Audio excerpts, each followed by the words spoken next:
Yo, what is going on, guys? This is Jet YGO here today. I'm coming at you with something new. Since there's no like in real life stuff, and February's the new format's like a month away. Not the ban list. I'm talking like post Battles of Chaos, which is a new format for us. I've kind of just given up on the meta recently. I've been playing a little bit of Virtual World, but honestly, it's just not worth my time, man. Like it's just like whatever. Like I'll wait till the new stuff comes out. um, just don't really have too much fun with it. I'm like trying like weird iterations of virtual world just for like locals purposes, right? But like I'm really not playing too much right now. It's more so like I'll hop on a dueling book a couple times a day, and I'll go on unrated, and then I'll play some unrated games against some pretty good people that are just testing out new stuff. And because you can't play OCG stuff in rated, obviously, unless you play OCG rated, then you're probably gonna have to go against Maxi and all that stuff, which isn't much fun. So yeah, and so this is going to be this guy and I played a couple of games before this, but we had some connection errors like almost all the way through the game. It kind of sucks. So we had to keep doing like a couple of rematches, but then we got to this one. We had a really good last match. We did one more rematch after this, and unfortunately, I had to go. My dog was just like going crazy, and I didn't take her out yet because I usually do like a lot of exercise before a certain time with her, and she was just going crazy. So like, yeah, sorry, man. Like I just gotta go. Like, anyways, so I decided to keep this one. It's a pretty good replay. There was one illegal play that went down that we both didn't notice. I'll show you it after. It's part of the first combo that I go through. But it's not too a big deal. Like it can kind of like help walk you guys through like a possibility you could have done rather than doing that. Regardless, though, it is what it is. And after this replay, I'll walk you guys through my deck list, why I'm playing certain things, what could be switched in the future for like the format, depending on what the format's going to be, and I'll walk you guys through the new established 2-card combo I've been going through. It's a lot stronger. It's not a lot stronger than the last one, but it's a lot better in the terms that you just go full combo with just 2 cards now. So I'll start walking you guys through that. So anyways, I'm just going to jump right into this. We're going to go next play. Excuse me. I got to take the rock, paper, scissors, shoot. So like I said, I know what I'm up against. This guy's actually on Zombie Eldritch. And taking the die roll is pretty good. It's 60 card Zombie Eldritch with DPE. And maybe a couple other things, I'm not sure. All I know is that it's like basically just Eldritch with DPE. Lots of back row, right? So it's like back row with like the zombie engine and DP. So opening hand here, believe this is on pause. Yeah, I'm not too good with like running through DB replays, but we're gonna walk through the hand here. So he has, okay, so I'm gonna go through what I have. I got Ash Blossom, Kepler, Swirl Slime, Berfomet, Allure. So the really cool thing is now we can actually run hand traps effectively and not worry about bricking. I like never brick with this deck, and if I do brick, I do find a way to like, you just really got to find a way to combo off. It's not too hard. The only times you really brick is if you open like Swirl Slime and like a Berfomet on its own, and that's it. That's like kind of deal, you know what I mean? But I still really like Swirl Slime because it gives you that extra grind option, the extra an extra push through. It gives you an extra form of combo that you can go through and a lot more options. And this also like an extender. Like the fact that it can fusion summon and banish in itself is really good. But when you have like the new 2-card combo, like you're just really aiming to get the 2 level 4s, it really pushes, right? So it really helps you just break boards in like it's in its own state. Like I've played against like the new fairy stuff that's going to be coming out in like Ghost of the Past or whatever, like this stuff that's like in the OCG. It puts out a really strong board actually, and he had like the counter trap and everything, and I actually played through it with just engine cards and was still able to end on my own board. I actually had an imperm to help me out, but still like the whole board's pretty nutty. And like I said, I still ended on like pretty much my full combo because the deck's so good, the engine itself so good at pushing through, right? So like I said, that's going to be my hand. I am going to have to move my bar thing over. Here we go. So he's got Banshee, Revelry, IDP, Jacobolon, and Huquero. So I'm going to start off here. So as you can see, clearly I have easy access to the rank 4 play here. Kepler can search me anything I want, really. Like obviously, but I am going to want to grab the level 4, the Griffin, because I already have another level 4, so that's instant. That's an instant Xyz. But what I'm looking at here is this actually plays around Nib, and goes full combo at the same time. The reason being is because Kepler searches you out, contract obviously, and then that contract will search you the DE Griffin. You'll swirl slime with the Griffin, and then you'll banish swirl slime to summon the Baphomet, which triggers Genghis to summon the Griffin. Griffin adds your other combo piece, which is the Copernicus, which is going to be your ability to with Burial. And you're actually going to use Baphomet to change the Kepler into a rank 6. Therefore, playing around Nibiru and still being able to go full combo, which is really strong. And that's why I'm actually just playing one copy of Baphomet. Like I said, I'll run through my deck list after. So I'll go through here. I'll just fast forward it. We're going to just draw 2 here. So I'm going to pause it here. I draw into a Headhunt and a Thomas, which is really strong. Thomas, I am playing one copy of Thomas, and the reason being is because before, you guys already knew I was playing Thomas if you guys see my last build, but Thomas actually isn't essential for my stuff now. It's more so a way that I can always see Ragnarok if I have to use him up for my scale. And he's also a way to just give myself really strong recursion. I actually don't use him for my combo anymore. He can come up to combo, but he's really just there to recur. So like after I do all my stuff and I have Thomas in hand, I can just drop it and recycle any card in my face-up extra deck, right? Like a Kepler or the Griffin for follow-up. So Thomas is very good. And it's also a really good push card. After you've done everything, you can just summon Thomas, pop your scale, summon a level 8 if you somehow didn't burn through your Ragnarok already. And that'll give you access to Kali Yuga, which is really strong too, right? So it's like a 1-card Kali Yuga essentially in this deck.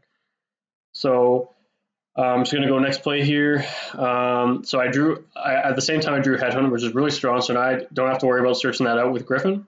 Headhunt is just such a good card in this deck. Like, oh my god.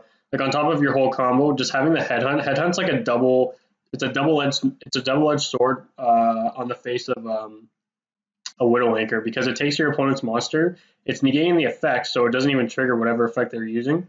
And you get it for 2 turns, and then you can just use it on your follow-up for the for Machina, which is just crazy. The card is just so broken. And the fact that you can access this in your 2-card combo, which again I'll demonstrate after, is really strong. This isn't the 2-card combo, but it's kind of leading up to the same thing. So I'm going to go Gate here. Gate's going to search. So go ahead, grab. Yeah, just let me know, like just go ahead, combo. I have no hand traps, but I'm not going to play like he does it. I'm going to play around like Nibiru and everything. I'm just kind of like demonstrating, like, right? I'm not just going to like bluff it off, be like, yeah, he doesn't have hand traps, just like play through. Like I'm just going to try and like play around like any hand traps I can possibly do, think of what I can.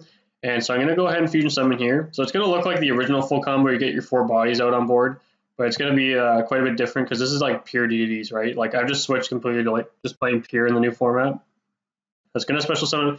So Swirl Slime is going to summon the Genghis, then I'm going to banish special summon the Baphomet from my hand, which is now going to trigger Genghis to target summon the Griffin.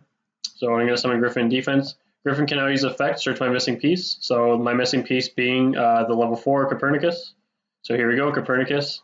So we're already looking very, very strong. We have Ash and DD Headhunt in his hand. And like I said, he's got, again, Banshee. His hand's not super strong. It is really strong going first. If he went first, I think he just wins because Rivalry in this alone is just amazing. I'm going to go to next play. So now I grabbed the Copernicus, and Baphomet is going to change Kepler to a level 6. And this is how I'm going to play around Nibiru. So we're going to overlay, make Little Man 6. So again, 5th summon is going to be the Caesar, which is very, very key. Very easily playing around Nibiru. Then we're going to go Gilgamesh. And if they do have an imperm or something here, it's not the biggest deal. Like I said, I have Headhunt. I still have this. I can just overlay into the Machina, and I have an Ash Blossom. And that's really all I need, right? So to win the game, essentially. But so I'm just dropping myself 2k because I'm just trying to like fly through this combo because I'm going to take another 1,000 from Ragnarok. But you're going to see some stuff like kind of like weird played. But I'm going to try to walk you guys through because, like I said, I just want to get through this as fast as I can. I was kind of on a bit of a time crunch. But so I'm going to Pendulum Summon 2. And you're going to see I'm going to scale Ragnarok in the Orthros. And the reason being is because I used to scale, instead of Ragnarok, I would actually scale the Thomas. And then even though Griffin already uses search, originally what I would do is I'd use Griffin to search, or I'd use a Griffin to grab the Ragnarok, which I'd later place in scale. But here I'm doing something differently, and this is the same thing I do with my 2-card combo. And the 2-card combo Griffin here hasn't resolved yet, but again, I'll walk through that later. So Copernicus can go ahead, Foolish Burial. I'm obviously not going to use Griffin's effect to pitch and draw. So I'm going to shuffle up. I'm going to go for the XEs, double rank 4 here. I'm going to go through the extra deck. Going to summon the Kingtail. Kingtail's going to burn it for 1,000 by dropping one of my cards to by 1,000. And this is, so you're going to see now I'm going to use Orthros. So Orthros is now going to pop the Kingtail in itself. And a lot of people might question this, but the reason why Orthros can do this, if you really read Orthros text like carefully, it says this: once per turn, you can target one spell trap card on the field, being itself. So that spell and trap card can be itself, and one other DD or Dark Contract card you control, destroy them. So that other DD card being the Kingtail, and that spell and trap being itself. Because usually you're doing the effect reverse, so a lot of people's mentality, right, go right to the fact that Orthros can't pop itself, but it actually can, because if you really read it, it switches your mentality kind of thing, you know what I mean? So we're going to pop it. There goes my Orthros. And like I said, this is part of my main combo. I'm going to go Kingtail here. Kingtail is actually going to foolish this. Oh, that wasn't supposed to happen. It's a misclick. But it's going to foolish the patented Dark Contract. And this card, if you're not playing it, you need to play it. It's very, very critical for your combos and for your recursive plays, and it opens up a lot more opportunities for you when you're playing. So sending the Dark Contract documents, when it's sent, it can recycle. So I'm going to actually recycle the Orthros here, which is key to my combo, because when I burn from the Ragnarok, it'll allow me to trigger the Orthros to summon as a level 4 tuner. So I'm going to use the effect, target the Orthros, recycle it, and I'm going to go ahead here. And I believe this is where the illegal play comes in. Yeah, I use the Orthros here, or oh my god, sorry, I used the Necroslime here. And the reason why this is going to be illegal, you'll see in a second here. Neither of us caught it, unfortunately. I'm going to use him in the XCs to summon the Big Genghis, which is illegal because he needs a level 5 or higher DDD. The reason why you can't do this, my brain's still like programmed to doing this because I'm so used to playing the synchro, and I don't play XCs in the synchro, so I'm so used to just using like a DDD monster, and I like actually just forget about this restriction where he has to use a level 5 or higher DD. So I summoned this, and neither of us noticed it. So basically, like what you could have done, it's a little bit different, but like you could have triggered the Ragnarok at some point to summon oh, not him. To summon this guy back and search the fusion spell, and this would summon itself out. And then you kind of go from there to find a way to summon the Genghis out using the fusion spell, and then finding a way to get the level 4. It's a whole other story, but like I'm not going to get too much into it. I probably would have comboed a bit differently if I knew this. It still would have probably been the same outcome. Maybe one less card, because at the end of this I actually get the patented contract, but it is what it is. Like this still would have been a good combo regardless. I just didn't catch this. Like I said, my brain's still programmed to like the synchro build. I don't play XCs, and I actually just blow by the level 5 or higher restriction here. Yeah, it might take a bit of time, but now that I noticed that, I think that's probably out of my head. But like I said, yeah, it's just practice, right? So I'm going to use Ragnarok here anyways. It's going to summon the Baphomet, and then I kind of skip ahead here. So what? I'm just flying through the combo, like I said, because I'm just like trying to get through as fast as I can. Orthros, after the Ragnarok summons the Baphomet, Orthros is supposed to special summon itself. And yeah, so Orthros is supposed to special summon itself here, which then would trigger the Genghis. You target special summon the Caesar, which you really want Caesar here. Not so much here because you already got your Caesar out, but it's going to be kind of neat what I can do here. So I'm going to use those two, Synchro 8. And so what happens here now is I'm going to link these two guys, the Caesar and the, use Caesar and the link.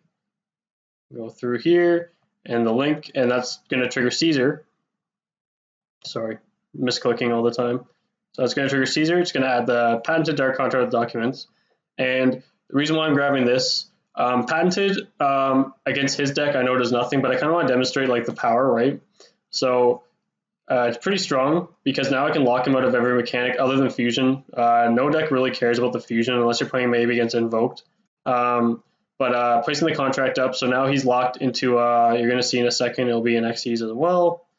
So yeah, it'll go into Machina. So basically this, like I said, if I didn't do this illegal play, I would have tried to make this play around just getting this whole board still but it wouldn't have been able to grab contract. I'd have to go a different route and try to recycle the king tail a little bit more.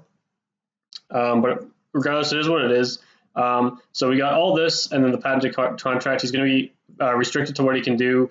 Not like it matters for his deck, but the other key thing here too, that more so I was thinking, was the fact that this is fuel for the Machina, because when Machina, the really good fuel for this is the fact that Machina will destroy this, suck up a card, and then this card can recycle any card in my face-up extra deck. So in this case, just Orthros. But in my graveyard, you can also grab Copernicus. This can recycle any of those, any of the extra deck cards if I need to use them, summon them again. You can also grab me a Griffin, which is really strong, right? So that's what I'm thinking, right? Recursive. And so I'm going to go next play, set the headhunt, and I'm going to pass on that. So I got Ash, headhunt face down, the 3 boss monsters, the Link just because he does a lot of destruction. So if in case he somehow gets through a lot of this, he might be swinging at Gilgamesh, which is really insane. If someone swings at Gilgamesh or destroys it and they don't know the full effect, it's so good. It like triggers, you summon back a Genghis, it triggers this to summon another card, that triggers the Genghis, you summon another Genghis, you get like 4 bodies back if they fall into the trap of destroying a Gilgamesh. So that's kind of like where that theory comes from. And like I said, Ash and Headhunt on top of that's really good. So I'm going to fast forward a bit here. So like I said, just don't forget the burn. So he's down to 7k. He's got Golden Lord and the rest of his hand here. So it's up to him what he wants to do. But like I said, looking at this, like Golden Lord's probably his most powerful card here.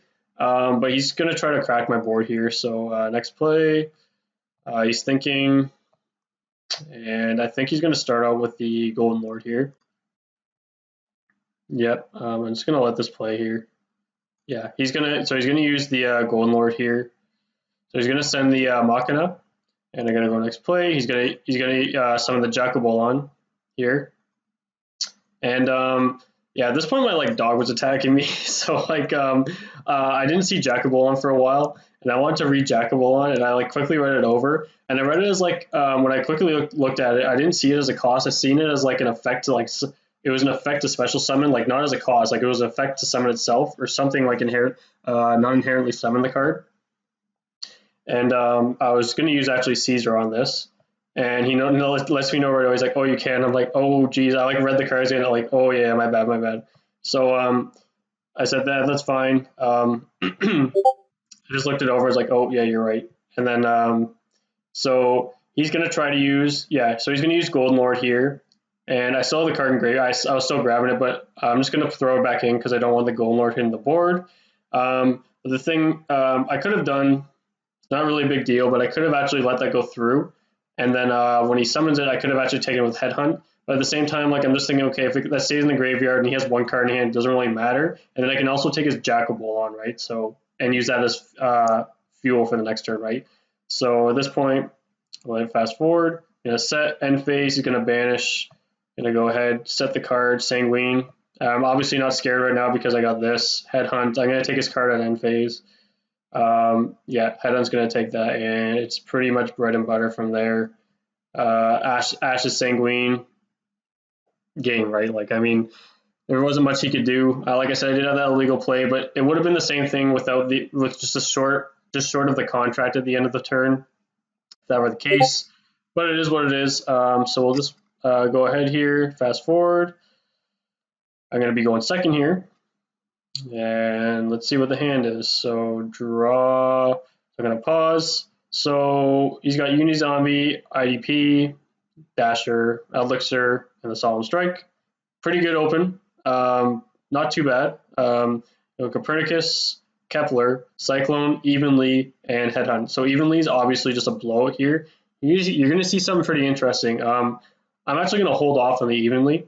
As I was going, I decided I want to see how good this deck can actually just crack a board, just a back row board on its own with a mediocre hand. I do have a Cyclone to obviously help me out, but Evenly is just like a blow card. Like I don't want to Evenly him and then just like deal with like like Evenly him, then Cyclone his last card, and then just full combo. Like it just wouldn't be a point of it.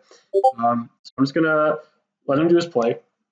So I'm not gonna go over his turn too much. I'm just gonna let him play. He's gonna go through. Like I said, we're here to like see like my style play, but yeah, so he's gonna believe he's in end. Oh, let's just let him hit end phase here. Yeah, so okay, it's my turn now. Gonna pause it here.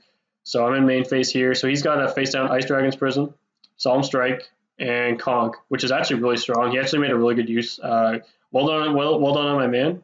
He made a pretty good use of this board here with what he had.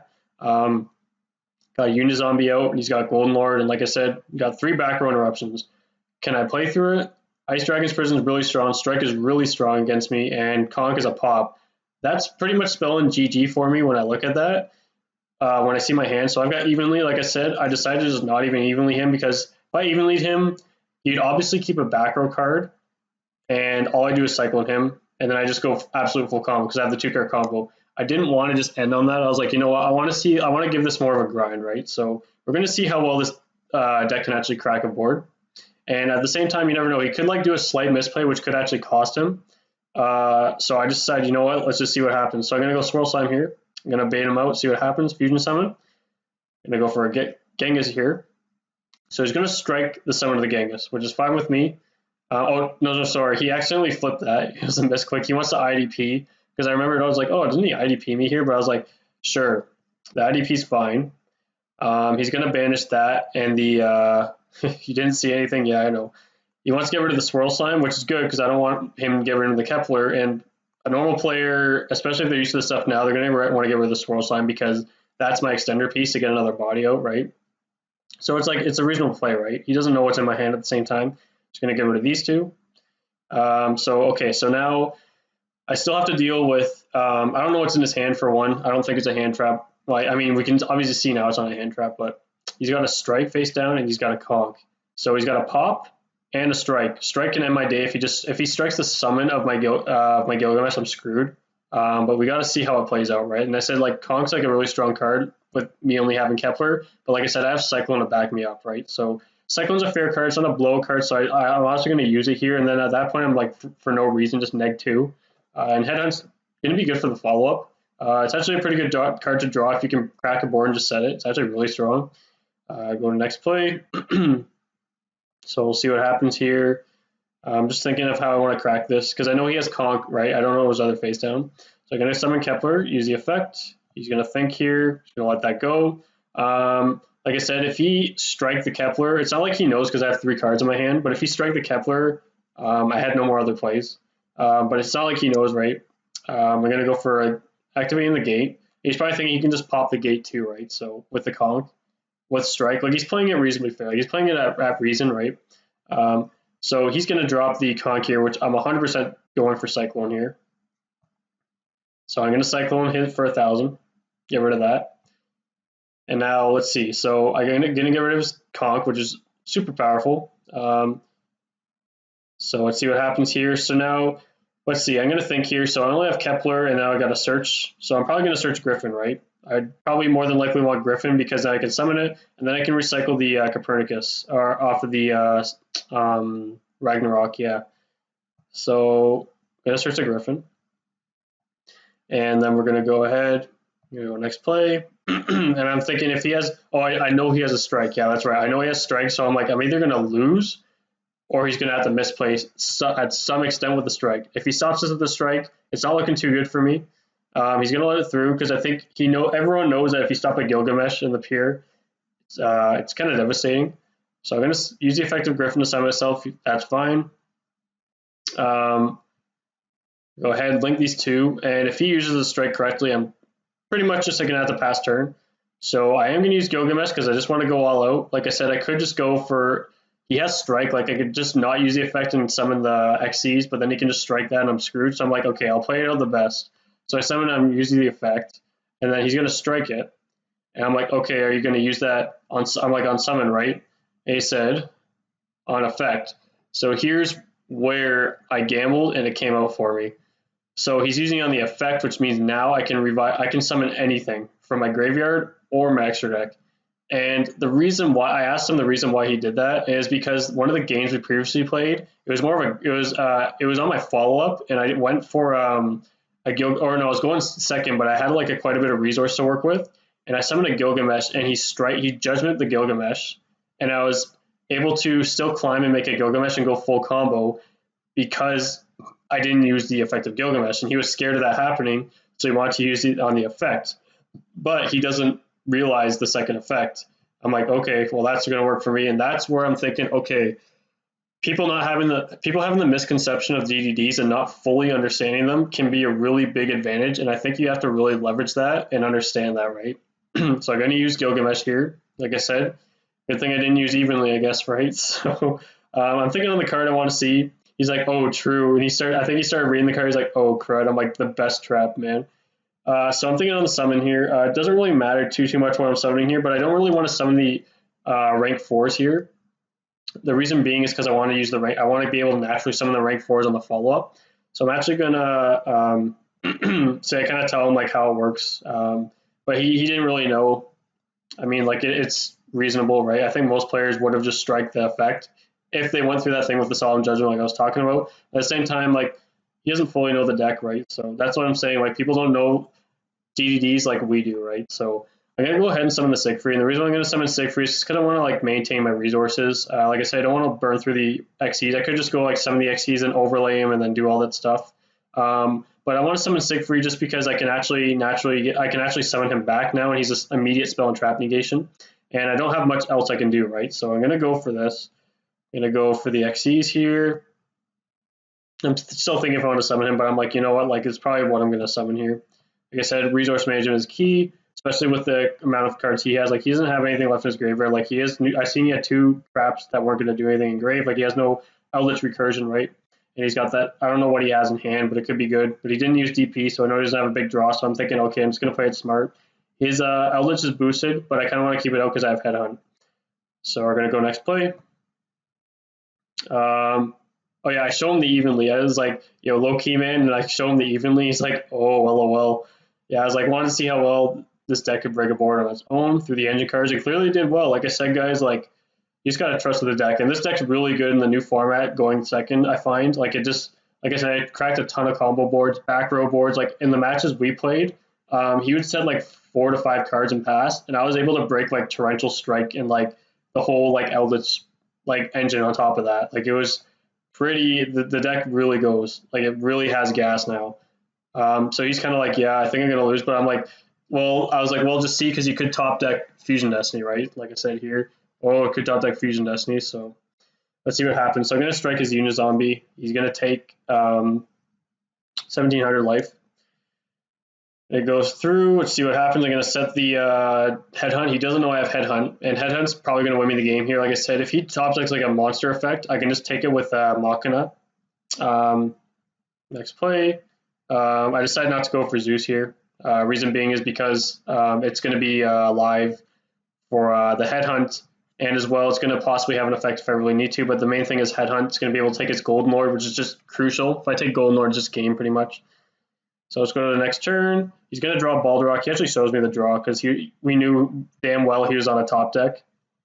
I said think standby, but I was like, no, just play it out. It's not like his Golden Lord's going to go anywhere, so I was like, just play it. He shows me the Balderok. I'm like, okay, man. Like, it's probably not looking too good for him. Oh, yeah, I just said go ahead. Like, I wasn't going to do anything with his Golden Lord until he like made like a move. I just wanted to see what he drew first, but more than likely I'm going to take that Golden Lord.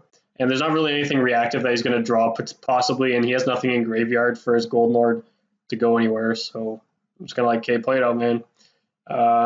I think he might just scoop here. Like he really has nothing he can do, right? Yeah, he's gonna end the game.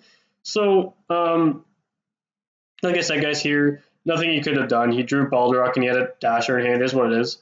But I think this is a really good replay to show you guys how well the deck can actually push through going second. And I know like if he really knew how to use a strike there and like but he didn't know I had like 3 cards in my hand, right? He didn't know my full on resources there. So, and he doesn't know the deck fully. So that's like where this deck really gets its advantage and leverage from, is people not fully understand the deck like us.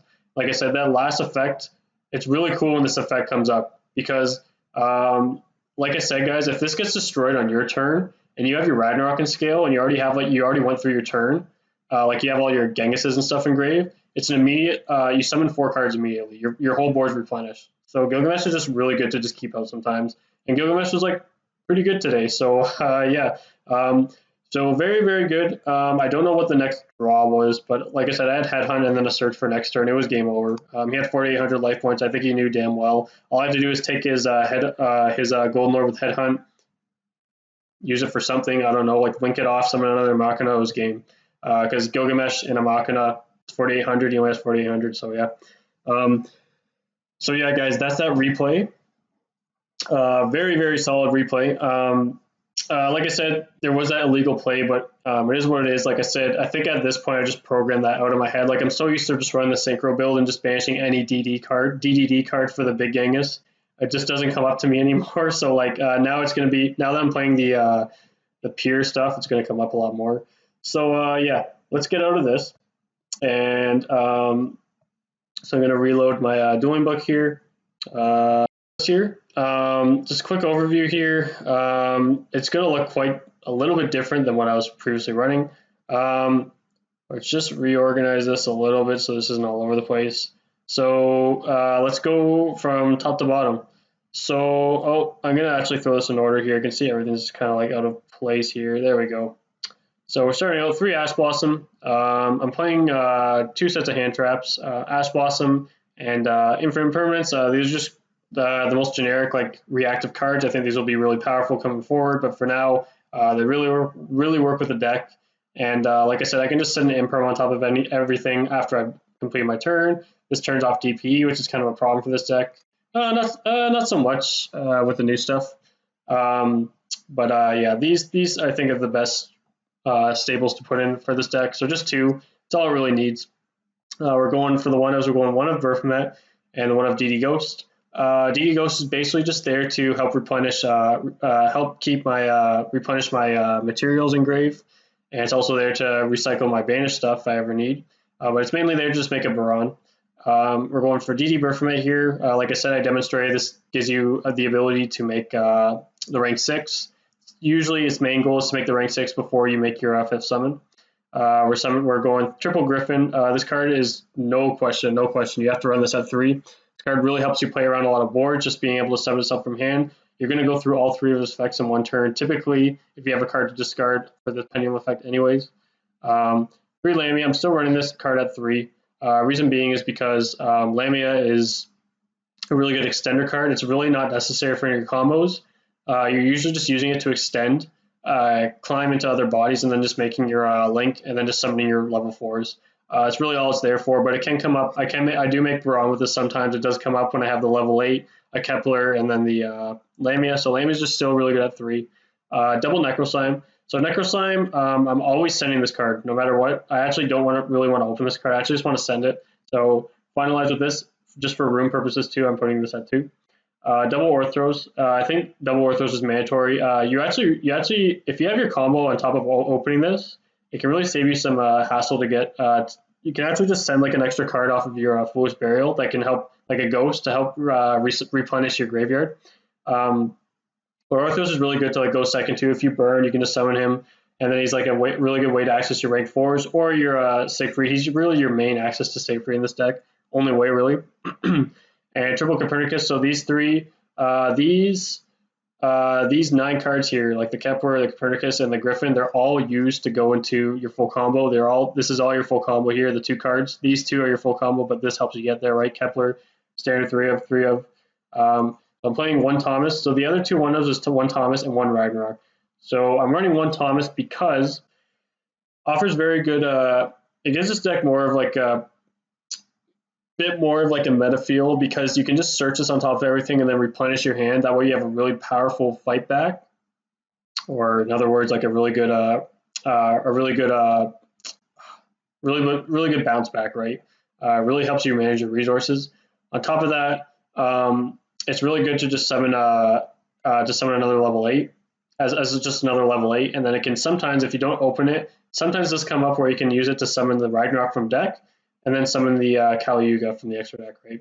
So I am running this at 1, and then I'm running 3 Swirl Slime. Like I said, it was because Swirl Slime is just really good to just fusion summon. Having those 2 effects really helps you push through the engine itself, through a lot of hard to beat boards, and this also gives you early access to the rank 6, right? So like I previously demonstrated. So one Ragnarok. A lot of people might be questioning why in the pure build I'm only running one Ragnarok, and the reason being is because I actually don't need more than one of it, and I usually just want this in scale, and I can recycle this card using the Thomas. So instead of having the second Ragnarok, I'm actually just running the Thomas because I'm never going to banish this off of an allure unless my hand's like garbage and it's the only dark target I have. I'm never going to banish off allure. If I ever need it back, for one, this card also gets summoned from the scale. If you place Machina in the scale on your standby phase, you're going to be able to summon this card from your scale and go off. So you really only ever need one of him. And then this, like I said, Thomas also judges in that favor where you're going to actually get him back, right? He's going to recycle from your extra deck when he hit, because he'll always hit extra deck once he hits field, right? So, so spells and traps are going triple alerts. They're only drop power. We're not playing Piri because Piri, when you do this combo, the 2-card combo that I'll demonstrate to you after, guys, always have this and this. So if they just out your Machina, which a lot of people can easily do before they actually get to play anything, you're left with these 2 cards. And if you have 2,000 life points, which you will be at 2,000 life points, because you do burn 2k in your life in your turn 1, these cards will just burn you. You have no way to play around it. So we're not playing Piri. It's too risky. It does give you like 2 extra copies if you're going to play 2 of these cards right here, or of this and this. So it really acts as your full combo pretty much, but it's just not worth it. Especially 1 second, it's just not that good. So Alure's just way better. Like I said, it just digs through your deck, especially like in the games 2 and 3. It just digs for your side cards. Your whole deck's dark. Like I said, I'm running what, 26, or sorry, 23 DD cards, 100% mandatory, I believe. Going triple dark card out of the gate. Don't have to explain that. 1 Swamp King. Don't have to explain this either. It's part of your combo, but you're always going to run 1 swamp. You can run more if you want. I'm always up to favor for more than 1. 1 for 1, of course. And the last spell, we're running 2 contracts. So like I said, guys, this is essential for your for your combo. So I think playing 2 is very necessary because in the follow-up, you don't even have to use this for its effect to lock your opponent out, which is actually really strong, by the way. But a big purpose of this card is to just be able to send it and recycle cards. So again, like recycling is huge with this deck. Like I said, this card and Thomas are really good low-key like recycling cards. Very good. You have to play at least one of these. I'm telling you right now, you have to play at least one of these if you're going to be playing new DDD. 1 DDD Headhunt. This card is just Widow Anchor on absolute crack. The fact that you can just use Headhunt for to summon this guy, Machina on your follow-up, just crazy. And then 3 Imperm. Imperm is just the best hand trap right now. I think it'll still be really good going forward. So yeah, just run 3 Imperm. Side deck, 3 Dural, 3 Nib, 3 Cyclone, 2 Anti-Spell, and the 1 Dark Contract. So I can search this, and I think it's going to be really good going forward. You can combo to the point where, like I said, if you want, you can just add a Thomas to your hand, still probably go full combo, and then just set this, and then Thomas will be your second card in your Pendulum Scales, and then this locks them out of targeting your cards, them tribute summoning, no Synchro Summon, no XE Summon. It really, really hinders what they can do. No Fusion Summon. Like a lot of decks going forward, like Sword Soul, Branded, like all those decks, even Outlets can't target your stuff, which is huge. Like it's just really strong. Like, they can target this, but then they got to deal with everything else. It's just really good to put your opponent at a small disadvantage, actually a very large disadvantage towards you. But and then 3 Evenly. This card's just way too much of a blowout not to play. So we're just playing Evenly for the back row decks again. Like I said, that 1 game didn't even need it. So anyways, onto the extra. 1 big Genghis, double small Genghis, very standard. 1 Baron. Only synchros we're playing is 1 Baron and 1 Siegfried. So the reason why these are only 2, I'm not even playing Alexander, is because they're not part of your combo and you won't need them. Main reason being is because you're always trying to go into Gilgamesh and you're always trying to go into other things like XEs. Like you need the room for cards like Zeus. And the thing that really matters here is you want to be running 2 of this. And the reason why you want to run 2 Machina is what I found over time. It did make sense right at the beginning, but I was trying to figure out the space for it over time. Like at first I was running Cross Sheet, at first I was running Needle Fiber. Like it just doesn't work right.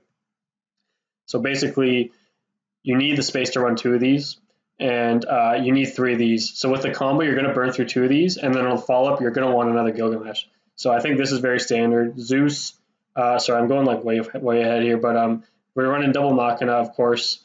1 Kali Yuga. I am running Kali Yuga just because it comes up, and in the unrated too, I play a lot of back row decks. Like I've played like 3 Eldritch decks since I've in like the handful of games I played with the new support so far. King Tell, very standard for your combo. You need him. The other rank 4 Caesar, very standard. You need him. Caesar, again, this is like your best boss monster in the deck. The fact that you can just stop like every deck going forward is just gonna die to this card. Like every deck like needs to summon cards. Just having this card alone, along with your other cards, it's so hard for your opponent to deal with. And then we're going King Tell, Caesar, like I already said, and then Zeus. Zeus is very standard in this deck. So yeah. All right, guys. I'm gonna jump into a quick combo tutorial, and I will see you guys there. All right, guys. So I'll be walking you guys through this 2-card combo here. So as you can see, it's just a random hand. I actually had to do like quite a bit of like this is I think like almost a 10th hand. I just randomized and it just finally gave me the 2 cards I needed. Most of them had like allures and stuff. They probably could end up being it, but I just wanted to get a hand here where it has Griffin and the Searcher or the Copernicus, right? So we're gonna go ahead here. I think a lot of you guys are familiar with this. I'm gonna go ahead here, search. Laptop's very slow right now. That's okay. Maybe because I'm filming, I'm not sure. Normal summon, this will use the effect. So we're going to Foolish Burial the Necroslime, right? We always want to Foolish Burial the Necroslime unless we already have access to it, then we can search like another extender. Or like a land, it could be like an extender, right, to Foolish, and then you can just send the Necroslime. Use the effect to special summon Griffin. We're going to link these 2 off. So fairly standard if you guys have seen so far. Now this is something, like I said, this 2-card combo I think is something that, let's jump to main phase here. This 2-card combo is something that I think I've noticed a lot of the OCG players aren't jumping on. Like I'll watch some of the OCG replays or like some of their deck lists, and they don't do the combo this way, which I think is something they're missing out on. Like I'm surprised no one's jumped on this yet. This combo is actually noted by one of my subscribers, I believe he's a subscriber. He clarified this when I was doing the previous combo that I figured out, that you can do this while grabbing the headhunt, and this is what I've geared myself to do towards doing. So you can go right here, you scale these 2, right? So this is your first set of scales. Going to burn 1,000, so we're going to take 1,000 here. So we're going to burn 1,000 life points here. We are going to summon. Sorry, I got to move my recording thing. So I'm going to put it here. Okay, cool. So we're going to special summon. I'm not going to bother doing the draw. Let's just, for the sake of it, I'm just going to draw with Griffin here. So we're going to summon these. Griffin will use the effect. So declare with Griffin. Send this. See what we draw, I guess. Okay, so we drew an Ash. I mean, that's like over the top here, but just because we're just doing this. So we're going to overlay these 2. We're going to head into the rank 4 here. So we're going to summon Caesar. We're going to go ahead here. We're going to summon King Tell. Right? So we're going to use King Tell effect here. This is pretty, I guess, important to burn your opponent for 1,000. Comes up, makes it easier to kill them on the follow-up when they only have 7k. Now you're going to go here is you're going to do this. You guys kind of seen how I walked through this earlier. So we're going to go Orthros effect, pop. Like I said, I described how this works earlier. Just really read Orthros carefully. So Orthros is our only card in the face-up extra deck here. And then we're going to go King Tell effect. So now clearly our graveyard's pretty loaded. King Tell will use the effect. We're going to view here. And we're going to go ahead here. And the card we want to send off King Tell, where is it? Here it is. They're both at the bottom. So off King Tell, we're going to send the Patented Dark Contract here, right? We're going to use Patented here, use the effect to recycle. Now this is an effect that you guys have to really watch for. The more you focus on the effect that recycles, the more you're going to realize a lot of cards can really synergize with this. So Copernicus, a lot of people I think miss this too, is that when it's normal summoned or special, it can send a DD or a Dark Contract card. So another cool thing that it can also do is send the Patented to recycle. and that actually does come up. Patenting's really good because it just adds a DD face up from extra deck or graveyard. Can even recycle your extra deck cards back to the extra deck.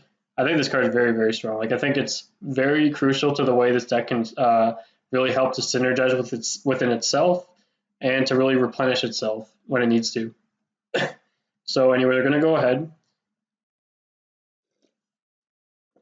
We're going to recycle the Orthros. So we're going to recycle Orthros. We're going to go here. Now after we've done that, we're going to trigger the Necrosign. We're going to banish the Necrosign. And we're going to banish it with, I kind of want to keep, we need this for sure.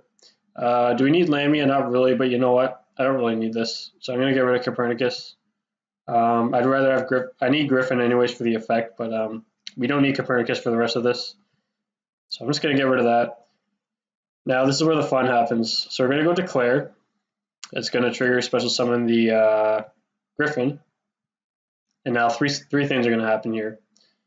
We're going to go Effect, Chainlink 1, target this. So that's going to target special summon the Caesar off of Genghis. So Genghis is triggering off Griffin. I'm going to go Griffin effect here. So this is now going to add Headhunt. So now we're free to add the Headhunt. You can kind of see where this is going now. And it's Chainlink 3. I'm going to declare this. Orthros is going to go ahead and summon itself. So it's Chainlink 3 because we took 1,000 damage. So I'm going to take another 1,000 here just so we can keep track. I'm going to go ahead. Griffin's now going to resolve. So we're going to go ahead and grab this, the Headhunt. Headhunt will come to our hand. Headhunt goes to hand. And lastly, Genghis will resolve. Special summon as an attack. Okay, so now what we can do here, I'm going to just get rid of these two. We're going to go ahead. 2 level 4s, one being a tuner is going to make Siegfried, of course. Of course, so we're going to summon the Siegfried. We're going to link these two off, the Caesar. This is the amazing thing about Gilgamesh, is the fact that you can just summon. This is why you play 3. Like I said, you're going to burn through 2. And like I said, you always want a good follow-up. You want to focus on your follow-up, really keep your focus on your follow-up. So having that third Gilgamesh built in, I think, is just very necessary if you're going to go the pure route anyways. Obviously, we're not using Gilgamesh effect here. The effect we are going to use here is Caesar. We're going to go ahead. We're going to recycle we're going to add the other contract to hand. So we're going to add the Swamp King to hand. And all we have to do now is make, I don't know, let's just elude like the other 3 cards in our hand. Let's just use what we have in the graveyard. So typically if we have no other DD cards, I'm going to go ahead and do this. I'm going to banish this. And I'm not going to need Caesar for my follow-up more than likely. I'm going to need King Tao more than anything because it's a Foolish Burial where I already have access to a bunch of contracts. So I have, in this case, I have Kepler in my hand, but it is what it is. I'm always going to get rid of the Caesar over the King Tao because King Tao will come up the follow-up if it's a Foolish Burial. And just fuel my grave, right? I'm going to summon the second copy of the Genghis. And the nice thing about this is usually no matter how you combo, you're always going to have at least one fusion for the follow-up, which is what you're going to need. So we're going to go ahead, overlay these two. It's going to go into the rank 6 here. Here's Caesar. I'll summon Caesar. I'm going to go ahead, overlay the Gilgamesh here. We don't need Gilgamesh anymore. I'm going to put this in attack so it doesn't give them the opportunity to go into Zeus. We could play around Lightning Storm, but game 1, guys, unless you're a goober, you're not playing Lightning Storm in your main deck. So we're going to set the Headhunt. So as you can see, guys, these 3, just forget about them. I guess in this hand, this is what our follow-up is going to look like, or this is what our hand's actually going to look like. Got the Ash and everything, right? So Siegfried, Machina, so the same thing as before. Caesar, we still have this in scale, and 2 contracts for the follow-up, and then we have 6k life, and then we also have Headhunt. So this is what we were missing from the combo before. This is what makes this combo so much stronger, because now we're reserving the effect of, what's his name? Griffin. Griffin's in the extra deck. We're reserving the effect of Griffin to search for the Headhunt, which is just so good. It makes Headhunt that much better when you can just always include it in that 2-card combo. and this is just so strong. And this another thing too is like this is why I will never play Puri Map in this deck. You know, when it was first released, I was all for it, and the way this deck has evolved, it's just not going to work. Like I said, you're going to be down to 6K, but if you use Puri Map, you'll be down to 2K. And look what you have face up. You have these two, and that's a red flag. You cannot do that because if they get rid of this, your follow up, you have these, they're going to burn you. So it is what it is. So yeah, guys, that's going to wrap it up for today's video. I hope you guys liked it. I'm probably going to try and do a little bit more of these. They do take a bit of time because it is hard to find a partner for a good partner on unrated, but it is what it is. And yeah, I hope you guys like this. Again, sorry for that illegal play, but I think I've shown you guys enough of how to navigate through things, and I hope it really helped. But yeah, I will see you guys in the next video, whenever that may be, and talk to you later. See ya.